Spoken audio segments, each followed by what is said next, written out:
Sir आज भारतीय संविधान दिवस आहे. आज संविधान आपण अंगीकृत केलेलं होतं, स्वीकारलेलं होतं. तरी देखील या संविधानाच्या संदर्भात सातत्यानं वेगवेगळी वक्तव्य जी आहेत ती सत्ताधारी पक्षाकडनं किंवा त्यांच्या नेत्यांकडनं, त्यांच्या लोकांकडनं होताना पाहायला मिळतात आहे. संविधान दिनानिमित्त काय सांगाल? मी डॉक्टर बाबासाहेब आंबेडकरांचं बनारस विश्वविद्यालयामध्ये 53-54ला त्यांनी असं जे वक्तव्य केलं ते पुन्हा आज या ठिकाणी असताना मानतो. त्यांनी असं मानलं की भारतीय नागरिक हा क्रॉसरोडवरती आहे किंवा पॅरलल जाणाऱ्या रेल्वे पटरीवरती आहे. या दोन्हीही कधी एकमेकाला भेटणार नाहीत, मिळणार नाहीत, समाविष्ट होणार नाहीत.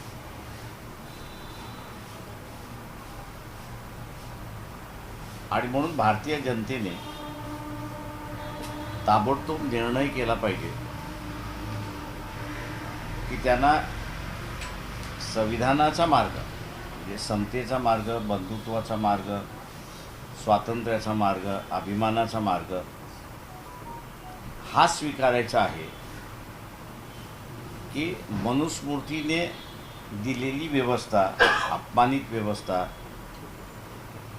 की ज्याच्यामध्ये एकमेकांचा द्वेष करणं हा समाविष्ट आहे, एकमेकाला न स्वीकारणं हा त्याच्यातला मार्ग आहे. हे दोन मार्ग आहेत. या दोन मार्गापैकी त्यांना असताना एक मार्ग स्वीकारावा लागेल अशी परिस्थिती आहे. आणि त्यांनी असं म्हटलं की हे दोन्ही मार्ग पॅरलल आहेत किंवा क्रॉस होतील. जेवढ्या लवकरात लवकर भारतीय जनता याच्यापैकी एक मार्ग स्वीकारेल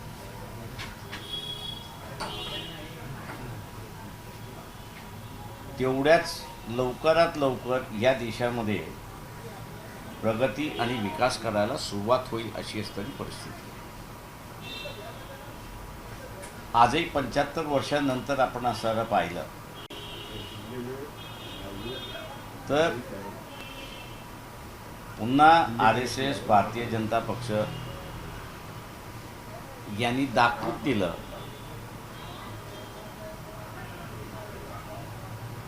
की जे त्यांनी 1950ला नागपूरला केलं, सरदार पटेल यांच्या करारनामा झाला त्या संदर्भात त्यांनी असा केला की एका बाजूला भारतीय फ्लॅग तिरंगा हा फडकावण्यात आला, त्याच्या लगेच 2 मिनिटांनंतर जो फ्लॅग काल अयोध्येला फडकवण्यात आला तसाच एक फ्लॅग 15 ऑगस्ट 1950ला फडकवण्यात आला अशी असणारी परिस्थिती आहे.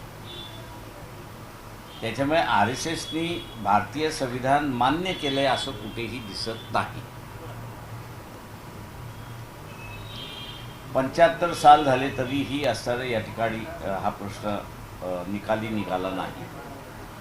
आणि म्हणून कालच्या संविधान सन्मान दिनाच्या निमित्ताने तो मी आता ऐरणीवरती असताना आणलेला आहे की संविधानवादी एका बाजूला आणि संविधान विरोधी एका बाजूला हा कुठेतरी एकदा फैसला झाला तर मी असं म्हणेन की आज आपली असणारी इंडस्ट्रियल किंवा मिलिटरी डिपेंडन्सी ही दुसऱ्या देशांवरती आहे आणि ते आपल्याला असणारं एक्सप्लॉइट करतात आहेत, त्याला कुठेतरी असणारं फुल स्टॉप घालता येईल अशी असणारी परिस्थिती आहे. मी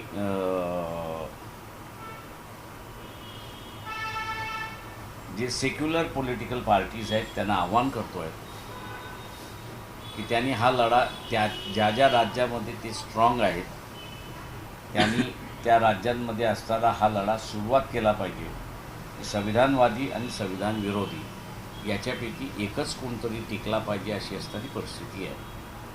आणि ती मला वाटतं जेवढे लवकरात लवकर निर्माण होईल तेवढं मी असताना मानतो की देशाच्या हिताचं आहे अशी परिस्थिती आहे. पण मग कालचा जो झेंडा फडकवला गेला तो जाणीवपूर्वक त्यासाठी कालचा दिवस निवडला हो, गेला होता असं तुम्हाला म्हणायचंय? जाणीवपूर्वक निवडण्यात आला, जाणीवपूर्वक तो करण्यात आला. म्हणून मी आपल्या सगळ्यांना असताना म्हणणार आहे की 1950चं नागपूरमध्ये केलेलं फ्लॅग हॉइस्टिंग याचं दूरदर्शनकडे रील्स आहेत त्या काळच्या, त्या आणि कालचं झालेलं असणारं जे आहे ते लोकांना फक्त उजाला करण्यासाठी, माहिती होण्यासाठी की ह्यांनी अजून ते भांडण मिटवलेलं नाही हे दिसतं.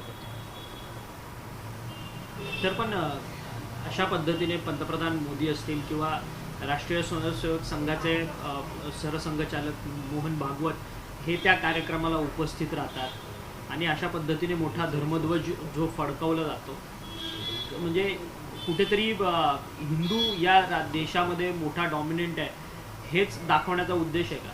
नाही, माझं म्हणणं असं आहे की हिंदू इथे डॉमिनंट आहे. दुर्दैवाने मी असं म्हणेन की यांचा पास्ट इतिहास जर आपण असं बघितला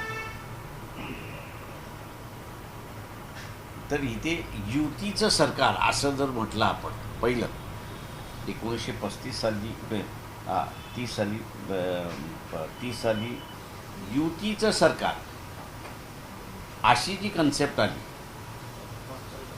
त्या कन्सेप्टमध्ये मुस्लिम लीग आणि हिंदू महासभा,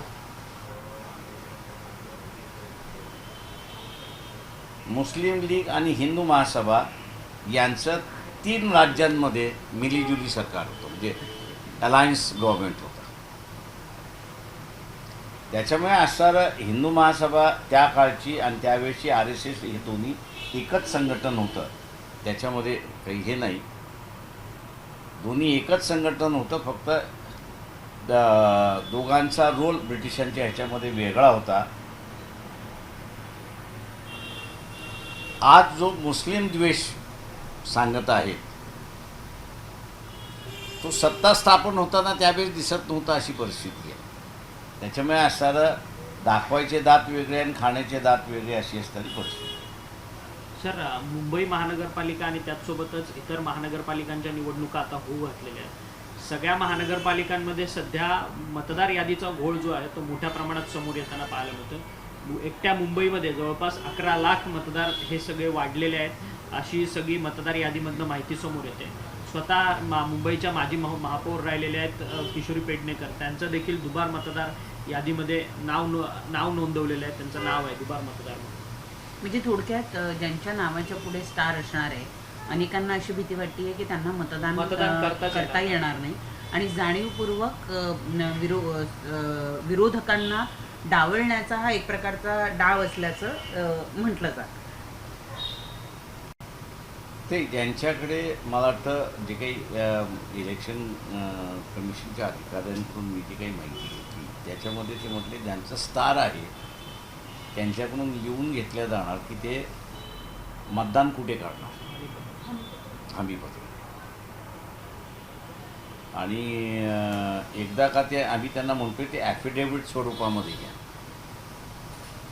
ते ॲफिडेव्हिट स्वरूपामध्ये घेतलं तर मग खोटं ॲफिडेव्हिट दाखल केलं म्हणून 2 वर्षाची सजा त्यांना होऊ शकते आणि कुठेतरी बंधन बसेल अशी असणारी गोष्ट. पण माझ्या दृष्टीने असणारं जे आहे ते की एक ॲप डेव्हलप झालेलं आहे की जे ॲप त्या मतदारसंघामध्ये डबल नावं शोधून ते इलेक्शन कमिशन पुढे ठेवू शकतात. तो ॲप इलेक्शन कमिशन वापरत का नाही. पुढच्या आठवड्यामध्ये कदाचित माझी असणारी एक नवीन प्रेस कॉन्फरन्स असेल आणि हा जो SIR असं जे चाललेलं आहे देशभर त्याचा नेमका उद्देश काही आहे आणि त्याच्यातून काय होणार आहे आकडेवारी सकट मी आपल्याला माहिती. परंतु हे वाढलेले मतदार जे आहेत ते वाढवून कुठेतरी ह्या सगळ्या निवडणुका मॅनेज करण्याचा प्रयत्नच होतोय असा थेट आरोप विरोधक करतात. एक माझं तो आरोप आहे. माझं म्हणणं असं आहे की इलेक्शन कमिशन बिहारमधला आजही टोटल मतदान किती झालं आणि काउंटेड मतदान किती झालं याचे आकडेच देत नाही. काही मी असं म्हणेन लाखात सुद्धा जरी फरक आला तरी मी म्हणणार आहे तिथे की गडबड झालेली नाही. याचं कारण की प्रत्येक मतदारसंघामध्ये 200 मतदार याचं डेमॉन्स्ट्रेशन. आता 200 मतदार मल्टिप्लाइड बाय 243 कॉन्स्टिट्युन्सीज आपण असं धरलं तर ते बाद केलं पाहिजे. वेगळा काही जणांनी ते डेमॉन्स्ट्रेशनच्या ह्याच्यामधलं वापरलेल्या मशीन्समधलं क्लिअर बटन जे दाबलं पाहिजे कदाचित दाबलं नसेल. मी असं म्हणतो सगळ्यांनीच दाबलं नाही. तेव्हा इलेक्शन कमिशनच्याच माहितीप्रमाणे 200 × 243 कॉन्स्टिट्युन्सीज हे मल्टिप्लाय केलं तर जेवढी मतदान तुम्ही बाद करा. उरलेल्या मतदान जास्ती कसं झालं याचं एक्सप्लेनेशन देणं गरजेचं आहे. किंवा तुम्ही आता असणारा लॉर्डशिप कुलकर्णी जे आहेत त्यांना असणारं तुम्ही विचारलं पाहिजे आणि तुम्हाला विचारायला काहीच हरकत नाही आहे की तुम्ही महाराष्ट्राच्या इलेक्शनची पिटिशन फेटाळली कारण का त्याला ज्युरिडिक्शन नाही. पण इलेक्शन कमिशननी म्हटलं आमच्याकडे डेटा नाही, कुठलाच डेटा नाही आहे. याच्यावरनं इलेक्शन कमिशन कसं हे म्हणू शकतो की फ्री अँड फेअर इलेक्शन झाल्या म्हणून.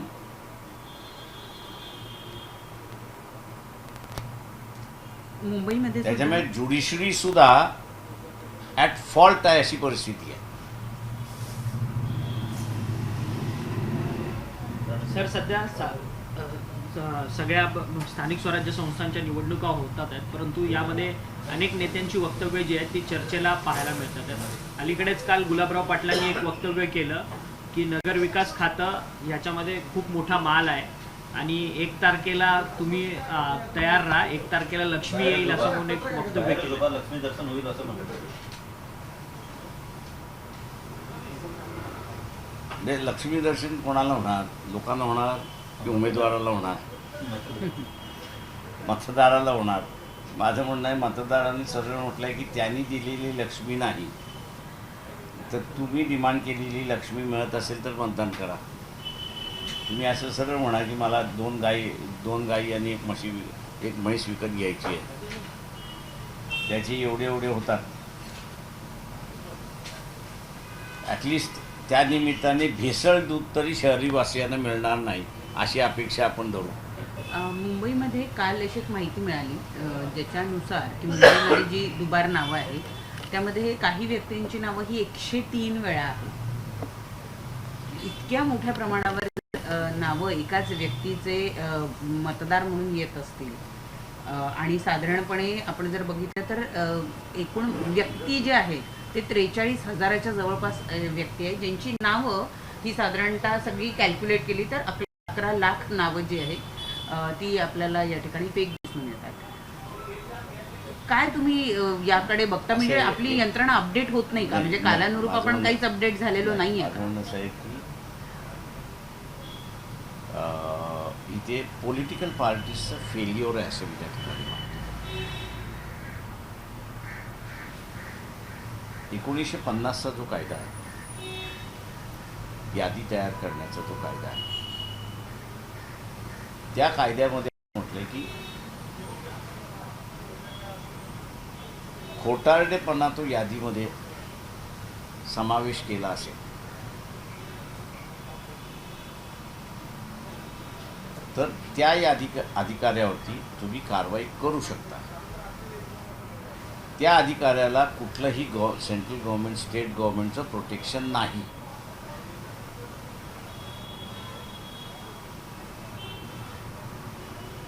जे राज ठाकरेचं MNS असेल किंवा उद्धव ठाकरेंची शिवसेना असेल की ज्यांनी लिस्ट तयार केलेली आहे मी त्यांना असताना विचारतोय की ज्या बूथमध्ये ज्या प्रभागामध्ये आपल्याला असताना हे सगळं सापडलेलं आहे त्याच्यामुळे ती यादी कोणी जोडली या अधिकाऱ्याचं नाव तुम्हाला मिळतं.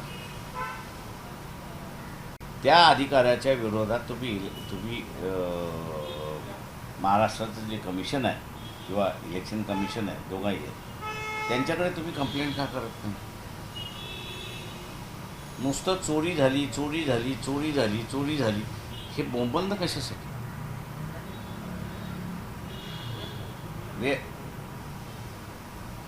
इथे कुठेतरी मला कॉम्प्रोमाइजचा वास येतो की सरकारच्या विरोधात आपण असताना म्हणजे हा बेनिफिट सरकारलाच होणार.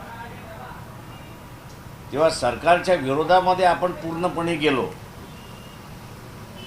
तर आपले मेलेले मुर्दे जागृत करतात की काय याची भीती आहे.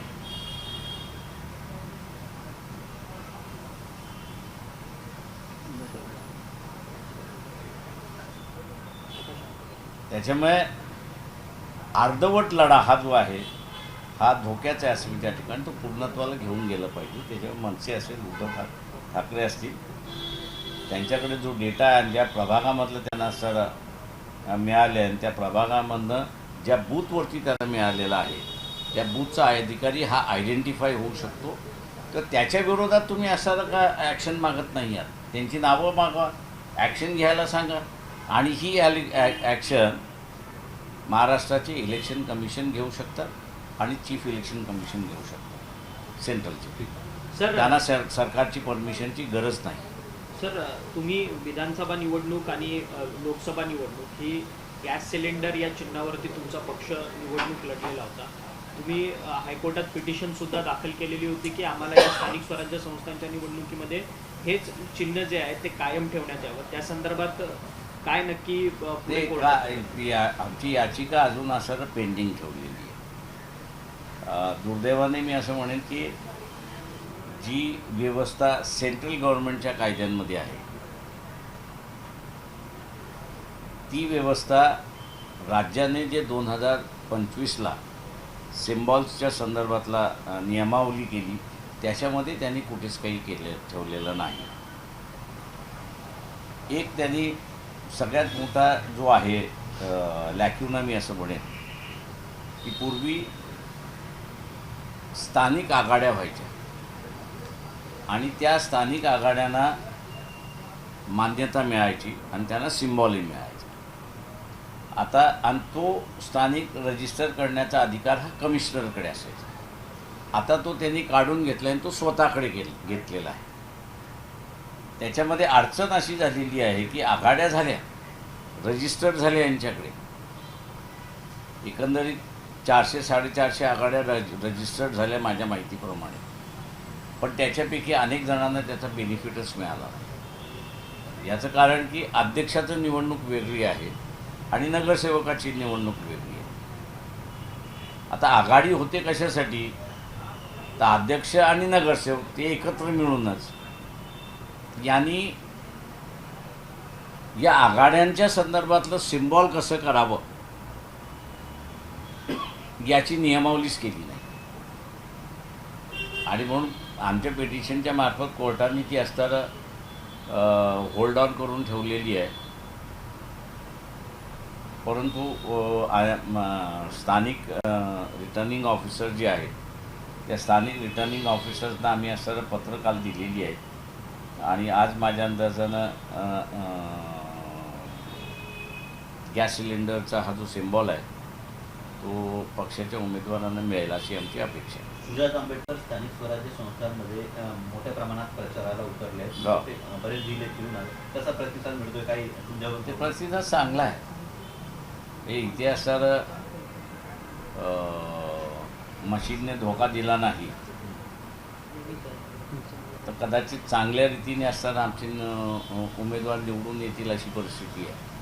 पण मशीन धोका देईल असं वाटतं याची मला पूर्ण खात्री आहे. सर खरं तर स्थानिक स्वराज्य संस्थांच्या निवडणुकीच्या निमित्ताने तुमचं आणि काँग्रेसचं कुठं कुठं पॅचअप झाले कारण की ज्या आम्ही पद्धतीने असताना आमचं कुठंच नाही. खाली स्तरावरती जे आम्ही अधिकार दिलेत, कारण का आता उदाहरण द्यायचं झालं तर काही जिल्ह्यांमध्ये एका बाजूला काँग्रेसचं झालेलं आहे, दुसऱ्या बाजूला राष्ट्रवादी, दोन्ही राष्ट्र, एका जिल्ह्यामध्ये एका तालुक्यामध्ये एका राष्ट्रवादीशी, दुसऱ्या तालुक्यामध्ये दुसऱ्या राष्ट्रवादीशी, काही ठिकाणी असणारं उद्धव सेनेशी सुद्धा झालेलं आहे आणि काही ठिकाणी असणारं एकनाथ शिंदेच्या याच्याशी सुद्धा झालेलं आहे. पण अनेक ठिकाणी असं होताना दिसतंय की तुमची नवरीच पळवून नेली जाते आणि असे प्रकार देखील ते घडतात. तर सगळ्याच पार्टीची सोय झालेली आहे. म्हणजे आता मी तालुका आणि जिल्हा नाही सांगत,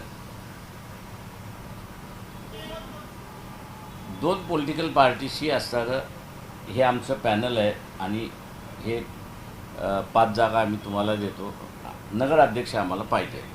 म्हटलं ठीक आहे, चला, एग्रीएबल झालं सगळं. ज्यांच्याबरोबर आम्ही बसलो त्यांची नवरी काय करवली सुद्धा पळत. शेवटी ते 7 उमेदवारांपैकी आमच्या इथे 3च उमेदवार राहिले.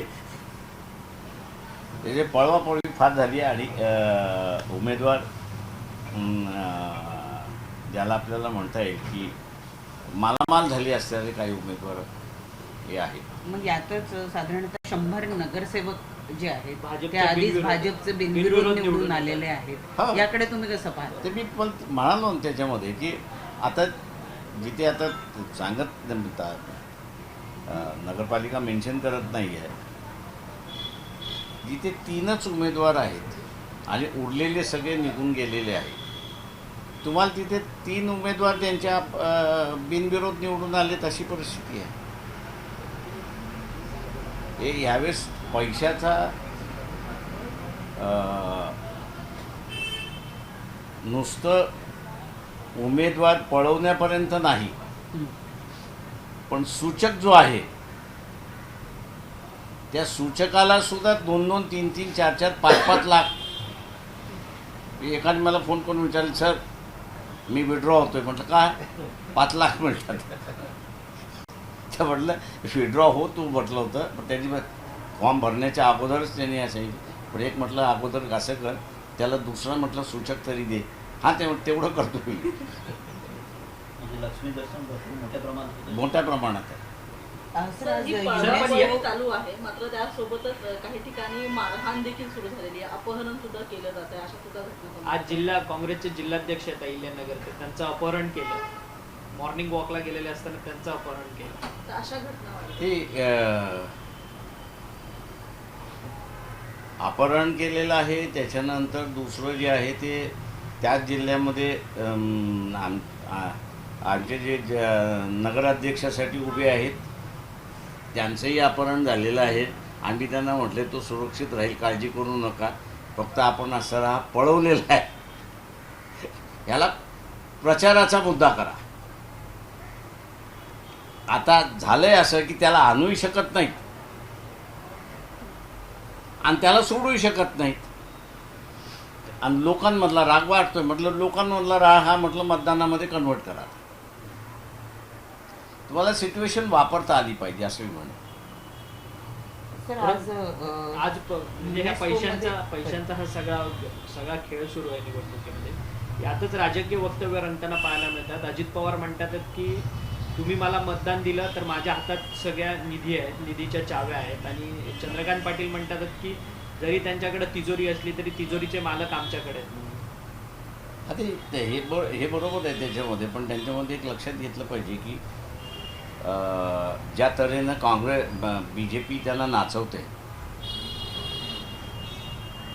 त्या तऱ्हेने मतदारसुद्धा त्यांना नाचवू शकतो. त्याच्यामुळे अजित पवारांनी हा थोडासा पाळला पाहिजे की BJP नुसती नाही नाचू शकत, मतदार हा सुद्धा नाचू शकतो.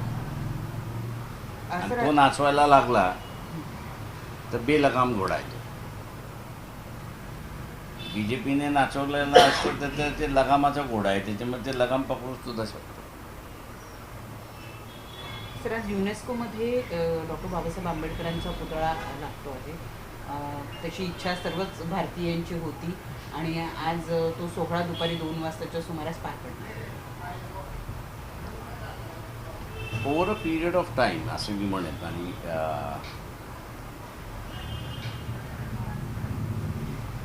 मी हे जे नेल्सन मंडेला यांचं असणारं आंदोलन यशस्वी झालं साऊथ आफ्रिकेमध्ये.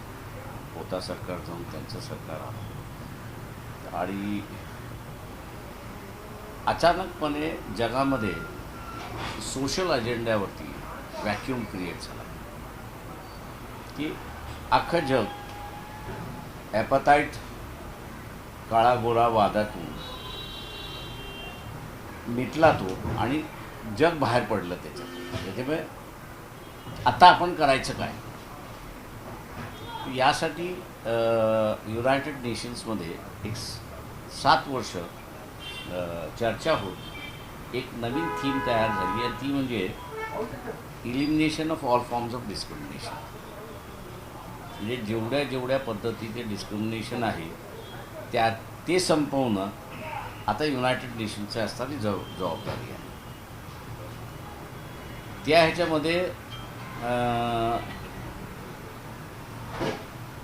अटल बिहारी वाजपेयी पंतप्रधान होते, BJPचं सरकार होतं. ॲज युजल यांच्याप्रमाणे आमच्या इथे डिस्क्रिमिनेशन नाही, काही नाही ते सगळं सुरुवात झालं आणि कुठल्याही बोंबला ह्यांचा विरोध व्हायचा.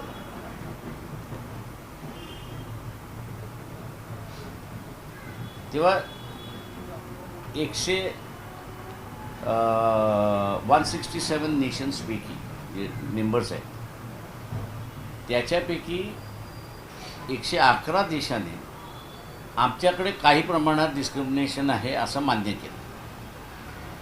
पण ते रिझॉल्व कसं करावं हे आम्हाला कळत नाही. तर त्या ह्याच्यामध्ये आम्ही जे NGO म्हणून होतो भारतीय म्हणून तिथे ते आम्ही मग असं म्हटलं डिस्क्रिमिनेशन आमच्याकडे या पद्धतीचे डिस्क्रिमिनेशन या पद्धतीचे, पण आमच्याकडे कॉन्स्टिट्युशनल मशिनरी आहे की जी या डिस्क्रिमिनेशनला ॲड्रेस करत जाते. ती म्हटलं इफेक्टिव्ह नाही आहे याचं एकच कारण की ती सेन्सिटाईज नाही आहे. आम्ही आता प्रयत्न करतो आहे तिला सेन्सिटाईज करायला आणि ती सेन्सिटाईज झाली तर त्याच्यामधला 5 वर्ष तिथे असताना चर्चा चालली त्या सगळ्या ह्याच्यावरती. आणि त्या चर्चा झाल्यानंतर मग त्यांच्या लक्षात आलं की ही सोशल लिडरशिप जी आहे ती भारतीयांनी घ्यावी जगभरात. मी लोकसभेमध्ये सदस्य होतो म्हणून असं अटल बिहारी वाजपेयींशी बोललोही की ही लिडरशिप येऊ शकते. आज म्हटलं होतं युनायटेड नेशनच्या त्या सगळ्या फोरममध्ये 135 देश म्हटलं माझ्याबरोबर आहेत. एक NGO म्हणून आम्ही 135 देश आमच्याबरोबर घेतलेले आहेत आणि त्यांचा एवढा विरोध आहे की तुम्हाला ते हाणून पाडतील त्या सगळ्या ह्याच्यामध्ये. पण जे काही फीडबॅक यांना जे होतं ते ॲडमिनिस्ट्रेटिव्ह फीडबॅक, दुसरं काहीच फीडबॅक नव्हतं. आणि ॲडमिनिस्ट्रेशन नेहमी त्याला सांगितले आम्ही मारून घेऊ, अमुक करून घेऊ, सगळं करून घेऊ, तुम्ही काही चिंता करण्याची गरज नाही. पण त्या दिवशी वोटिंगला आलं, त्या दिवशी सुशील कुमार शिंदे होते तिथे, खास दूत BJPचे. आणि मला म्हटलं का प्रकाशराव तुम्ही करणार काय? म्हटलं 137 बोटनी म्हटलं कॅरी होईल आणि तुमचं नाक कापलं जाणार. मग तिथलं असं सगळे हे आले की म्हटलं तुम्ही हे मान्य करणार असाल तर म्हटलं मी बैठक घेऊन काही स्टँड बदलायचं असेल ते. आणि मग असं ठरलं की elimination of all forms of डिस्क्रिमिनेशनला भारत सरकारचा पाठिंबा असेल, पण तो डर्बनमध्ये नाही, तो न्यूयॉर्कच्या जनरल असेंब्लीमध्ये असेल. म्हटलं आम्हाला अजेंडा आला पाहिजे त्या ह्याच्यामध्ये. आणि तिथून तो असताना एक्सेप्ट झाला अशी असणारी परिस्थिती आहे.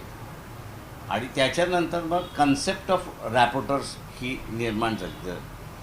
प्रत्येक देशामध्ये पाठवायचं त्या ह्याच्यामध्ये ते बरेच जणं त्या ह्याच्यातले भारतामधले येऊन गेले, स्टडी करून घेतले त्या ह्याच्यामध्ये. आणि तिथे मग एक दिसतं की युनायटेड नेशन्समध्ये मग हा जो सोशल रिफॉर्मचा अजेंडा जो घ्यायचा आहे तो सोशल रिफॉर्मचा अजेंडा अवतीभोवती जो फिरतोय तो बाबासाहेबांच्या अवतीभोवती फिरत होता आणि म्हणून त्यांचं एक 14 एप्रिलला पहिल्यांदा स्पेशल सेशन झाली, अनेक वर्ष झाली. आता त्यांनी तो डिसिजन घेतला की नाही आपण असं एक मॉन्युमेंट उभं करू, असं त्यांचं तो डिसिजन झाला. ठीक है, मैं ये कहूँगा कि जिस इशू से आज हम लोग जूझ रहे हैं,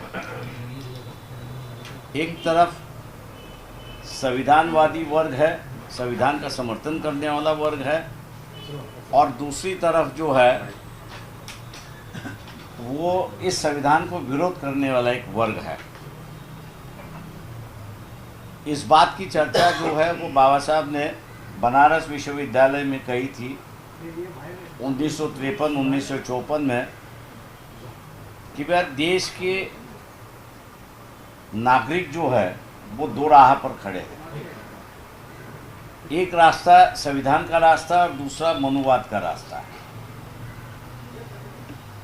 बोले धर्म, कोई भी व्यक्ति यहाँ धर्म को विरोध नहीं करता, लेकिन सामाजिक रचना कैसी होनी चाहिए इस पर विरोध है.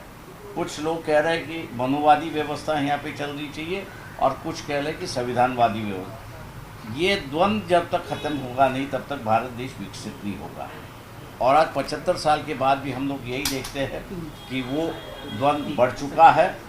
और इसलिए कल की सभा के माध्यम से यहाँ के राजनीतिक दलों को हमने एक एजेंडा देने की कोशिश की कि भाई इसको आप पॉलिटिकल इशू बनाइए. संविधानवादी एक तरफ और संविधानवादी जो है वो दूसरी तरफ. एक दफ़े इसका फैसला हुआ तो भारत विकसित देश हो सकता है, उसमें ताकत है. लेकिन अभी जो फ़िलहाल जो है कि संविधान विरोधी जो है उनको अपना एजेंडा बरकरार रखने के लिए धर्म की आधार लेने की ज़रूरत होती है.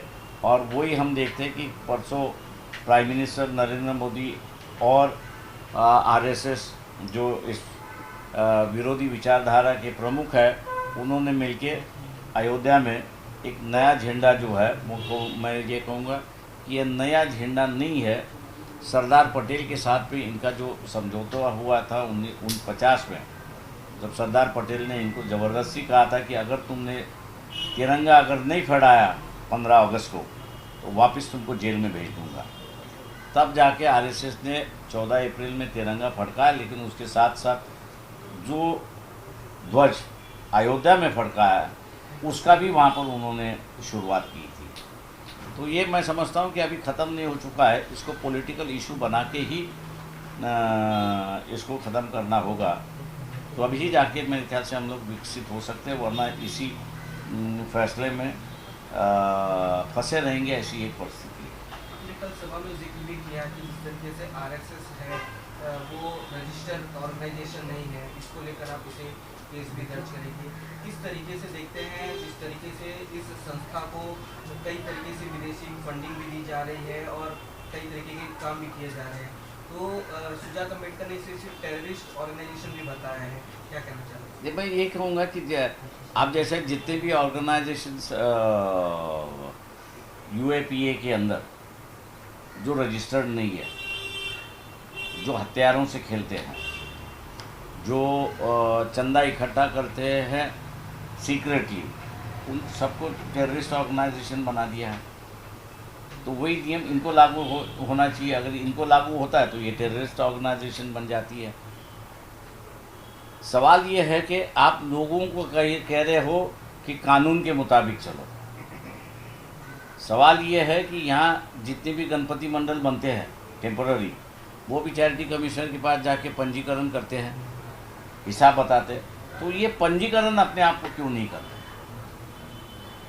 कोई भी संगठन है वो देश को बड़ा मानना चाहिए. यहाँ ये दिखाई दे रहा है कि आरएसएस ये कह रही है कि हम बड़े हैं, देश छोटा है. यही मनुवादी विचारधारा हम लोग जो कह रहे हैं कि इस देश में यही मनुवादी कि हम ऊपर है आप नीचे हो.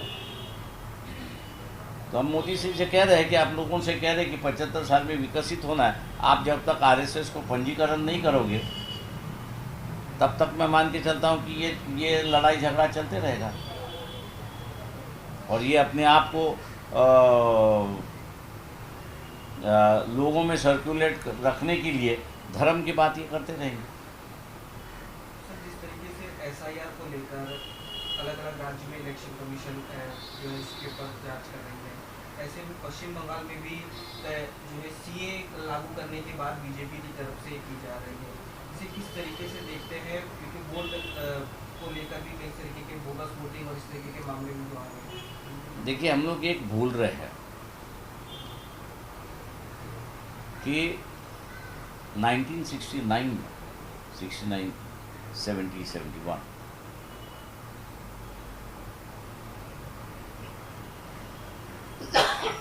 उस वक्त की सरकार थी, कांग्रेस की सरकार थी, इंदिरा गांधी प्राइम मिनिस्टर थी। उनकी ये सोच थी कि भैया भारत को अगर सेव करना है तो दोनों पाकिस्तान अलग अलग होने चाहिए, और उसके लिए उन्होंने जो है वो बांग्लादेशी लोगों को पनाह दी थी।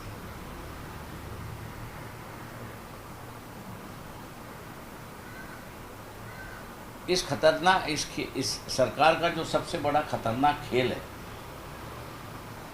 वो भारतीय अभी तक समझ नहीं रहे कि जिसको आपने पनाह दी और पनाह देने के बाद उसकी मदद से तुमने एक पाकिस्तान के दो पाकिस्तान कर दिए, मतलब निकल गया, तो जिसको आपने पनाह दी उसको आप भगा रहे हो। आप पे विश्वास कौन करेगा? इसलिए आज जो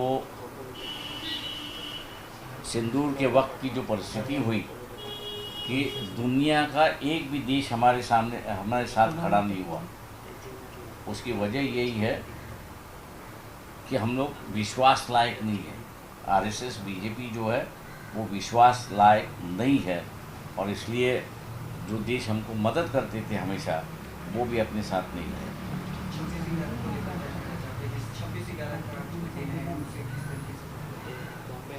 देखिए, मैं इतना ही कहूँगा कि भैया दो पुलिस अधिकारी है कि जिन्होंने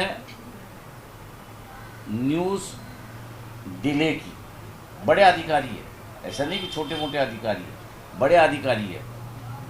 आप उनको अभी तक इंक्वायरी क्यों नहीं कर रहे हो? आपने डिले क्यों किया? डिले करने की वजह क्या थी? और मैं तो आरोप ये करूँगा अभी कि जिस तरह से हेमंत करकरे की जांच चल रही थी और वो इंटरनल टेररिस्ट ऑर्गेनाइजेशन उन्होंने ढूंढ के निकाला था और उनका आईएसआई के साथ संबंध था, उनको ख़त्म करने के लिए आपका ये तो प्रोग्राम नहीं था। आप जब किसी अधिकारी को बचा रहे हो तो सवाल पूछेगी, और इसलिए मैंने खासदार बैठे हैं, क्या नाम वकील निकम, एरोप्लेन निकम, आदरणीय उज्जवल निकम है। मैंने उनसे ये पूछा था कि हेमंत करकरे हो, सालस्कर हो, और वो जो है उनकी बॉडी से जो बुलेट निकले थे वो पिस्टल के थे या AK-47 के थे, लेकिन आज तक उज्जवल निकम ने उसका जवाब नहीं दिया। और ऐसे व्यक्ति जब जाके लोकसभा में बैठते हैं तो आप मतलब निकाल सकते हो कि क्या है क्या नहीं। खूपच धक्कादायक असा आरोप तुम्ही मी आत्ताच्या आत्ता नाही, मी ज्या दिवशी झालं त्या दिवसापासून बोंबलतोय। काय हे आपलं हेमंत करकरे ह्या कोपऱ्यावरती राहत होते, बरोबर. त्याच्यामध्ये व्यक्ती काय आहे ते आम्हाला माहिती आहे। बुलेट का नाही सांगत? कोर्टाचं जजमेंट तुम्ही जर वाचलं तर ह्या साळसकराला बुलेट कुठली लागली, कामतेना बुलेट कुठली लागली, हेमंत करकरेंच्या ह्याच्यामधनं बुलेट कुठल्या निघाला, ह्याच्या कुठंही जजमेंटमध्ये उल्लेख नाही, एव्हिडन्स नाही। दातेचा तुम्हाला मिळतो, कामा हॉस्पिटलमध्ये दात्यांवरती फायरिंग झाली ती सगळी मिळते, which is a true story त्या ह्याच्यामध्ये. आणि तुम्हाला अख्खी गाडी बुलेटनी आहे आणि त्यांच्या बॉडीजमधल्या बुलेट तुमच्या असणाऱ्या जजमेंटमध्ये येत नाही.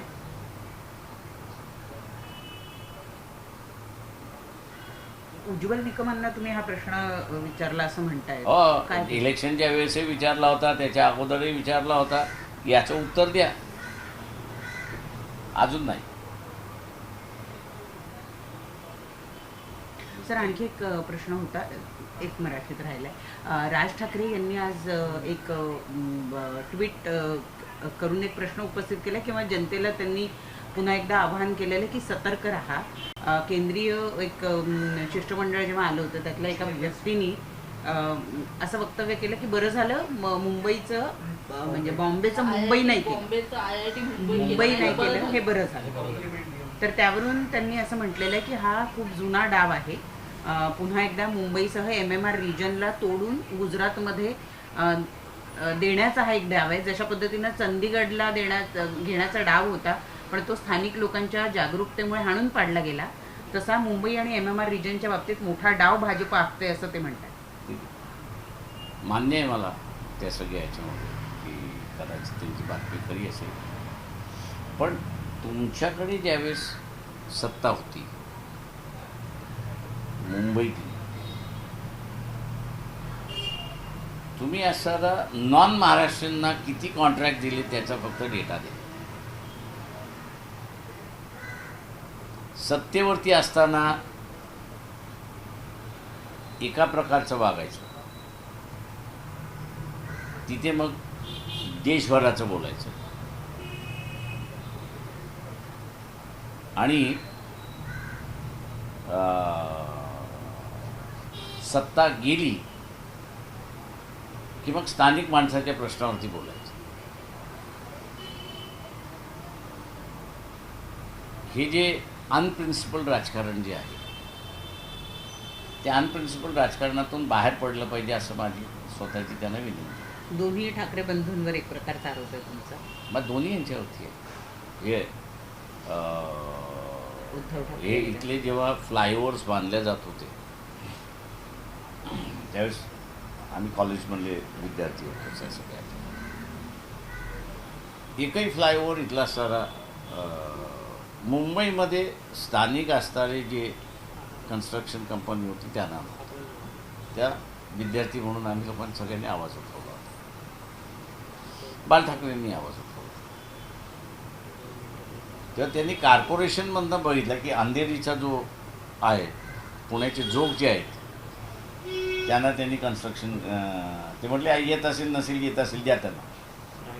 हां सायन नाही अंधेरी एअरपोर्टला जाणारा जो आहे ना तो अख्खा मोठाच्या मोठा रायगड रोपवे पण हां रायगड रोपवे हां ते बरोबर.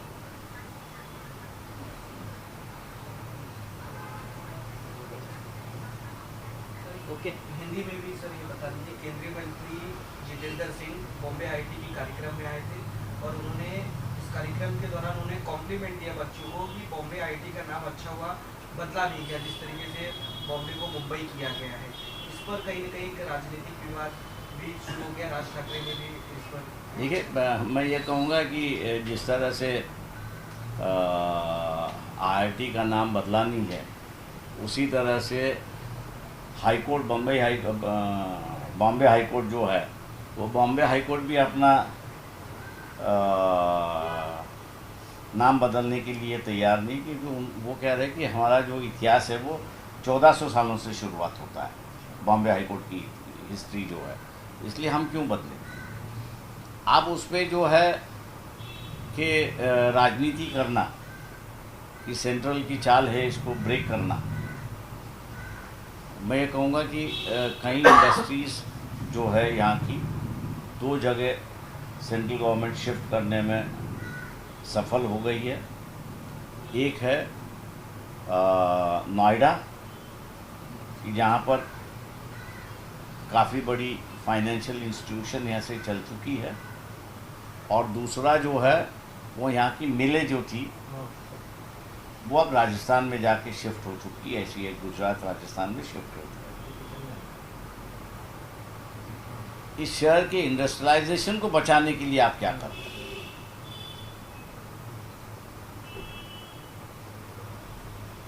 ये इनके पास कोई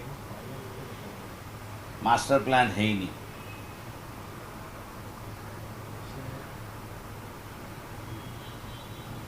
सिर्फ रोना धोना है, दूसरा और कुछ नहीं है।